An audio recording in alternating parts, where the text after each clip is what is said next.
Petri Wine brings you Basil Rathbone and Nigel Bruce in the new adventures of Sherlock Holmes.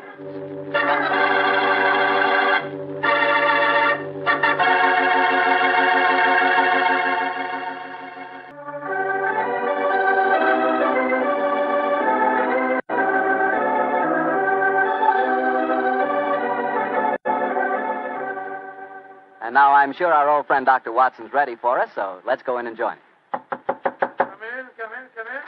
Good evening, Mr. Bartow. Good evening, Doctor.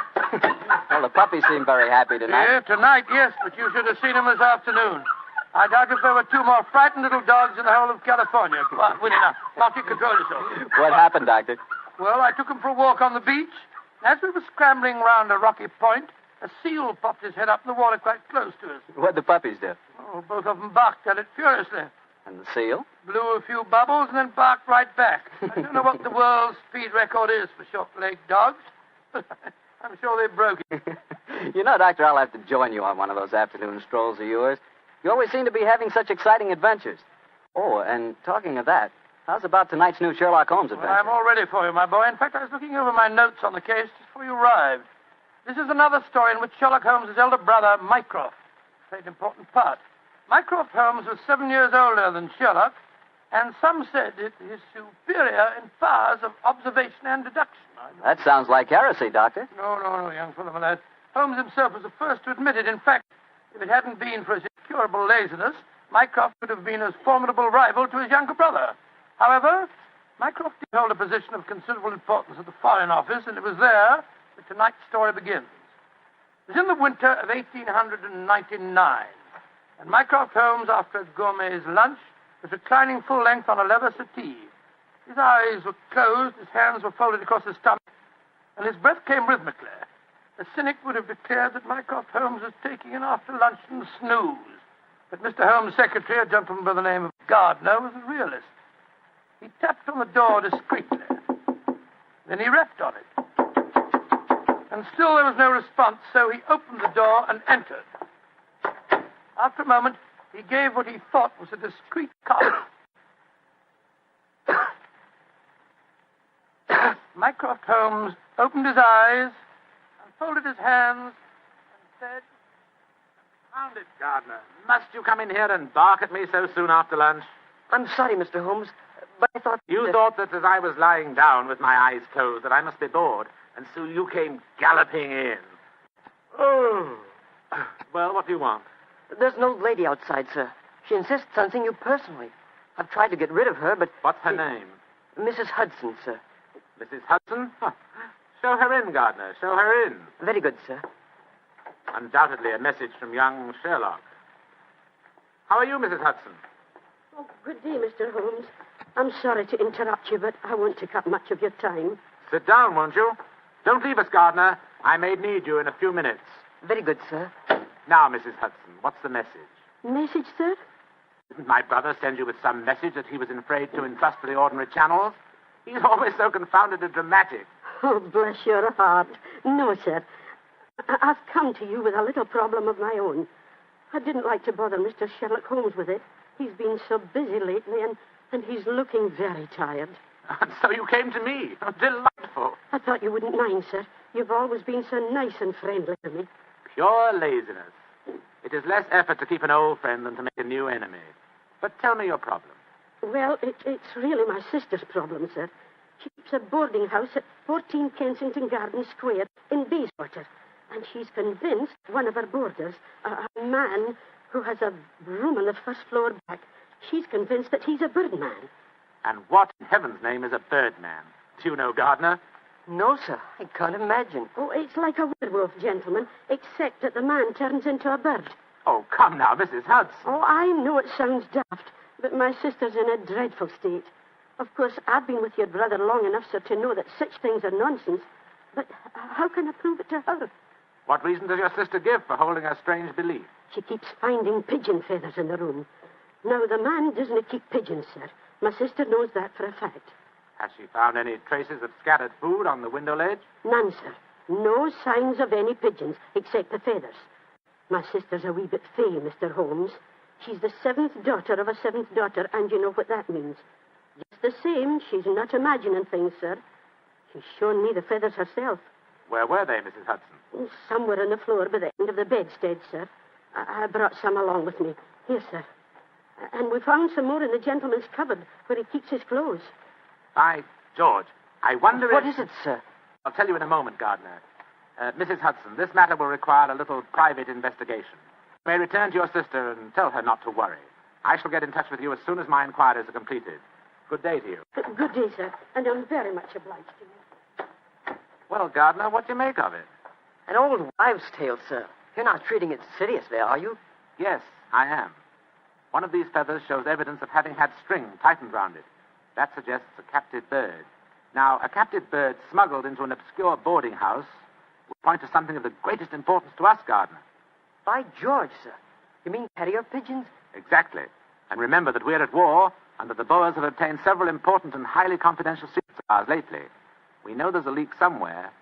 This requires an active investigator who can work with discretion. Now, I could work with discretion, but I don't feel too active at the moment. I have it. I want you to write this letter to my brother. Disguise your hand, use plain, cheap notepaper, and don't sign the letter. He won't be able to resist that combination. Are you ready, Gardner? Yes, sir. Very well, then. My dear Mr. Sherlock Holmes, we know of your proposed investigation of the tenant in the first floor back at 14 Kensington Gardens Square. We warn you, as you value your life, keep away from the...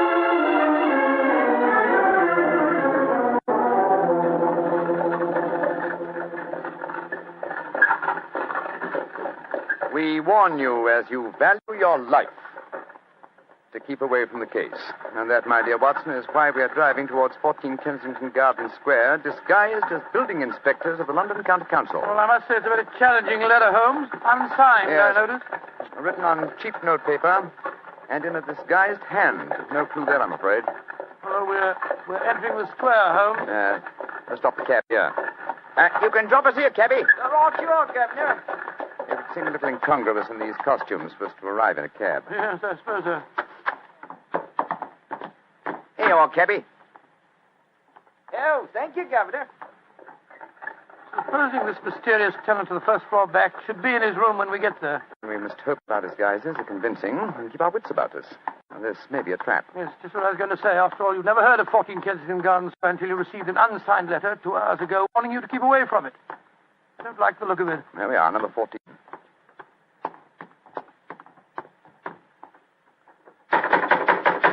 I suggest that you let me do most of the talking. Good Lord, yes. My Cockney accent doesn't compare with yours. Who do you want to see? We're from the London County Council, we are. We've had complaints about a leaky gas jet in the first floor back. Oh, that's Mr. Green's room. He ain't home. That don't matter, my dear. We'll go up and take a look. Come on, Bertie. Right, you are, Alfie. Want me to show you the way? The missus is out shopping. No, thanks, dearie. Me and Bertie can't get lost, can we, Bertie? No, of course we can't. Of course we can't. Oh, look at him laughing. Come on, Bertie. Oh, I do like to be beside the seaside. Oh, I do like to be beside the sea. Dilly-um-pa-pum-pa-pum, dilly-um-pa-pum-pa-pum. Nice house, Bertie, ain't it? Yes, Alf. Nice as can be, this house. Oh, I do like to be beside the seaside. I do like to be beside the... Here we are. First full back. Better make sure the bloke ain't home. Oh, I do like to be beside... No, he ain't home, Alfie. Huh? No, well, all right, let's go in.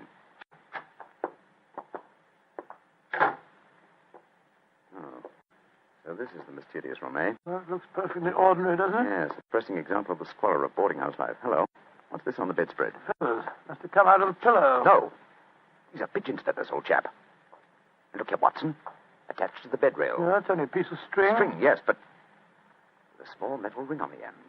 A ring such as is used to place around a homing pigeon's leg. But why should someone keep carrier pigeons in an obscure boarding house like this? Yes, why indeed, why indeed? The answer could be that the tenant of this room is engaged in some sinister activity that requires the use of carrier pigeons in sending messages. Yes, there's no evidence of the birds being kept here. That's true, old fellow, that's true.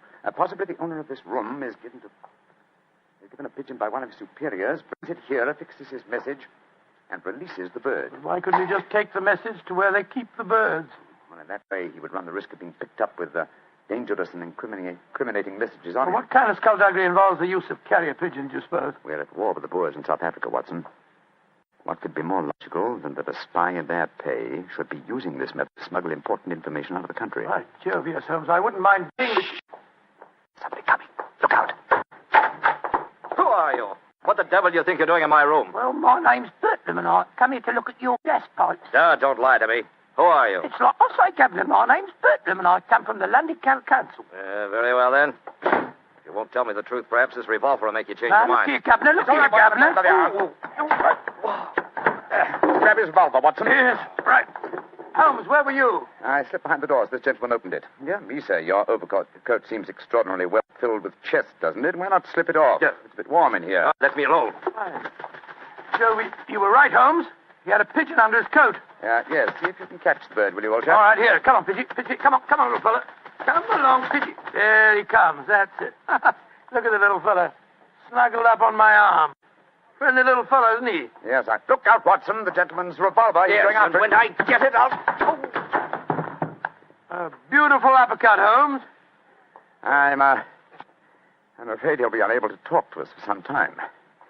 How fortunate he told us where the message was hidden before we indulged in this little set, What do you mean? He didn't say anything about a message? No, not verbally, but I was watching his reflection in the mirror as he entered the room. His eyes first glanced at this top drawer on the dresser here to see if we'd touched it. It was obviously the most important spot in the room. Let's see. Ah, here we are. A message already rolled up and in its container. Oh? What does it say, Holmes? It's in code, which is not surprising, but I don't think it will be very difficult to decipher. Yes, and when you've done that? Then, my dear fellow, I shall compose a code message of my own and persuade this pigeon to lead us to its master.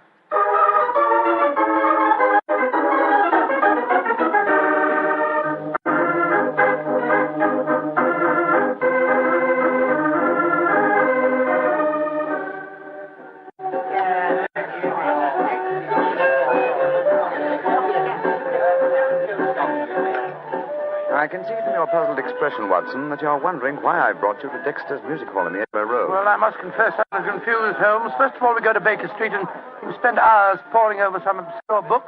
Then you write out a message, attach it to a pigeon, and let it loose. Now you bring me here. I hate to question you when you're working, but I should be glad if you'd give me some idea of what's going on. Of course, old chap. At times I must seem confoundedly mysterious, I'm sure. Here's the situation.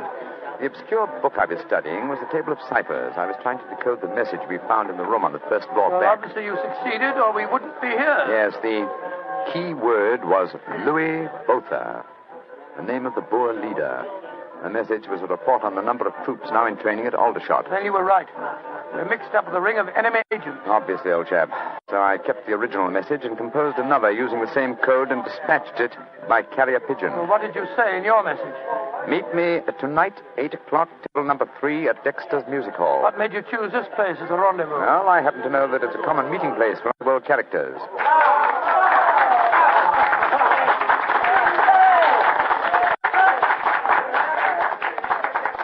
And which is table number 3? The one over there in the corner. I reserved it. Then why don't we go and sit down there instead of standing at here at the back? I thought we'd give our visitor the opportunity of showing his hand first. He won't be expecting Sherlock Holmes and Dr. Watson, I fancy.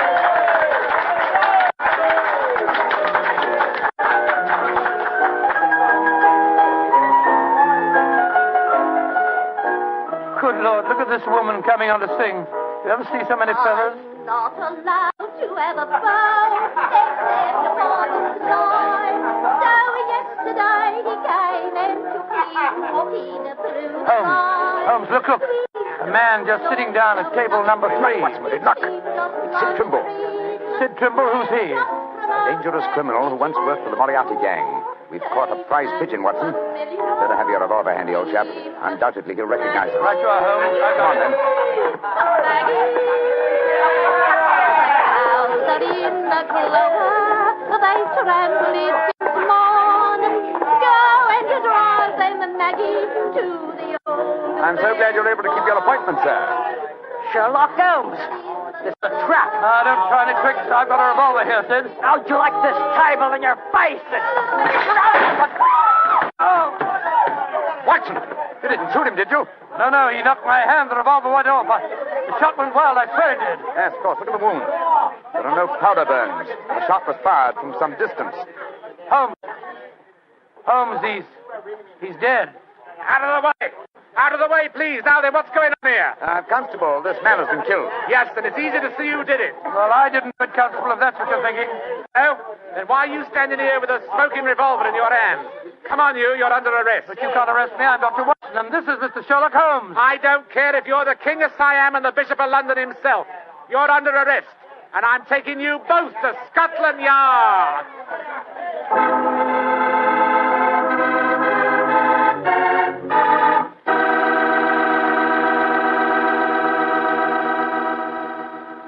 Dr. Watson, that was really one for the books. So you got yourself arrested on a murder charge. Yes, Mr. Bartell. It's a very humiliating experience. I was taken off to Scotland Yard in the Black Marat. Just like any common criminal. The wretched constable wouldn't listen to a word that I'd got to say. Well, Sherlock Holmes went with you, of course. Naturally. But as we arrived at Scotland Yard, my mortification was complete, and I found that I was led into the presence of our old friend, Inspector Lestrade. Holmes spoke to him at some length, but I could see from Lestrade's expression that my position was a very serious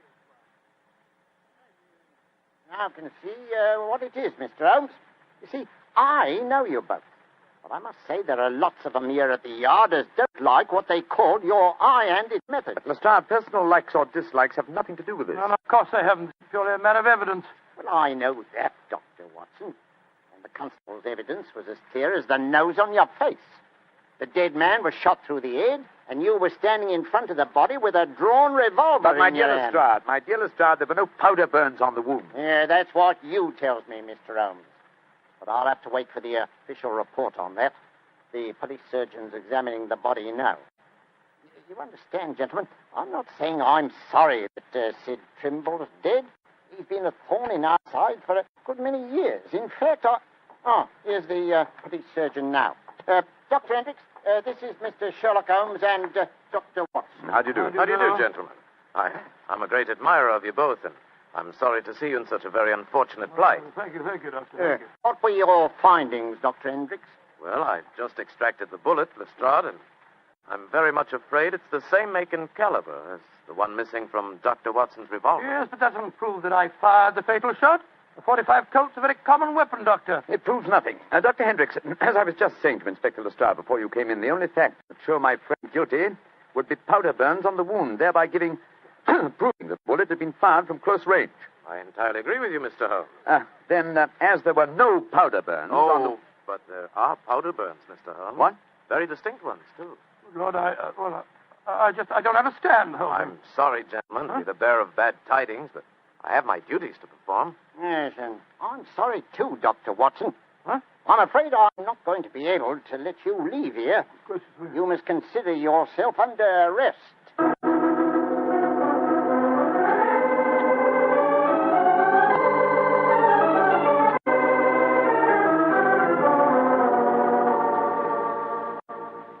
Holmes, I never felt more despondent in my life. Oh, cheer up, old chap. Well, how can I? Locked up in a prisoner's cell. Looks as if I might end up at the gallows. Don't worry, Watson. You'll be out of here before the night is over, I promise you I that. wish I felt as confident as you do. How do you propose to do it? Oh, with the aid of a little hard thinking. Thinking? That won't unlock any cell doors, thinking. Well, it will, old fellow. It's obvious someone's deliberately trying to incriminate us. Try and reconstruct the killing logically. Sid Trimble was a member of an espionage ring. I sent him a false message. After he'd left to keep the appointment, one of his colleagues trailed him to the music hall and killed him before he could betray anything to us. Yes, that's undoubtedly the way it happened. The powder burns, Holmes. How do you account for them? There were none just after the shot was fired. We know that. And yet Dr. Hendricks assures us that there are very distinct powder burns now. May we come in, gentlemen? Yes, of course you can, Dr. Hendricks. Oh, hello, Lestrade. Yes, I thought we'd come and chat with you, Doctor. Well, that's very nice of you, gentlemen. Yeah, not a bit of it, Doctor. You know, it hurts me to see you in here, and that's a fact. And I can't bear to see a fellow medico in such plight without coming in to see what I can do to help Watson. Yeah. You're very quiet, Mr. Holmes. Am I, Lestrade? I was thinking. You see, what, old chap? Have it. You have what? The answer. You'll sleep in Baker Street tonight after all. Mr. Holmes, what are you talking The about? murder of Sid Trimble. Incriminating powder burns were obviously faked. Watson and I know that, whether you and Dr. Hendricks believe it or not. The question is, how were they faked? I think I have the answer. Dr. Hendricks. Yes, Mr. Holmes? If a blank cartridge were fired at the wound after death, it would produce powder burns, wouldn't it? Undoubtedly. Yeah, but who could have done that, Mr. Holmes? Ah, that's the point, Lestrade. Who had the opportunity? The constable who brought the body here. True, old chap. Huh? Also, you, Dr. Hendricks. That's perfectly true. Yeah. Well, I had the opportunity too, Mr. Holmes.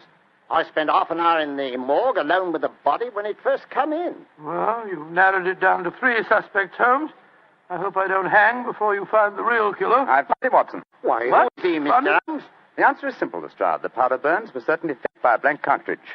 Now, if a blank cartridge were fired into a wound, the wadding would have penetrated and distorted the wound. Yes, but supposing the person had removed the wadding from the blank, Mr. Holmes. Its effect would still be quite apparent to the police surgeon who removed the bullet.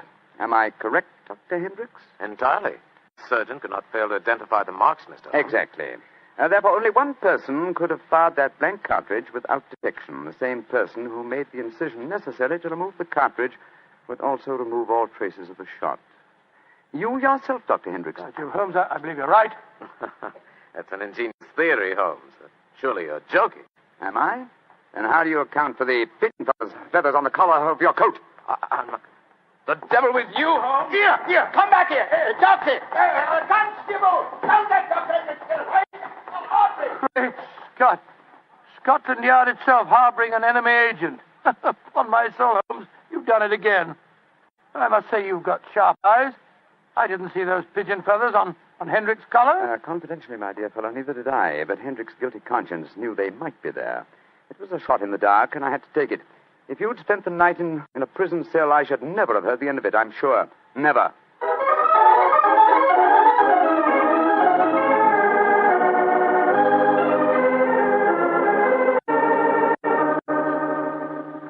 I want to see Mr. Mycroft Holmes, please. Follow me, Mrs. Hudson. He's expecting you. Aye, sir. Ah, there you are, Mrs. Hudson. Come and sit down. Oh, thank you, sir. I got your message and came over right away. In the first place, Mrs. Hudson, you may tell your sister that she needn't worry any more. I'm sure she'll find no more pigeon feathers in her room on the first floor back. No, sir, thank you. But she knows the fact, because the birdman left her yesterday for good. Some strange men came and took him away, and today she's let the room to a nice young commercial traveler. I'm really sorry to have bothered you with her troubles, sir. I'm very glad you did, Mrs. Hudson. Thanks to your information, an enemy espionage ring has been broken, and the British government is deeply grateful to you. You're always one for a joke, aren't you, Mr. Holmes? Well, I'm glad you're not angry with me. I'll be going now, sir. Just one more favor I'll ask before I go, though. Anything, Mrs. Hudson. What is it? Please don't tell your brother about this, sir. He'd be so angry with me for wasting your time.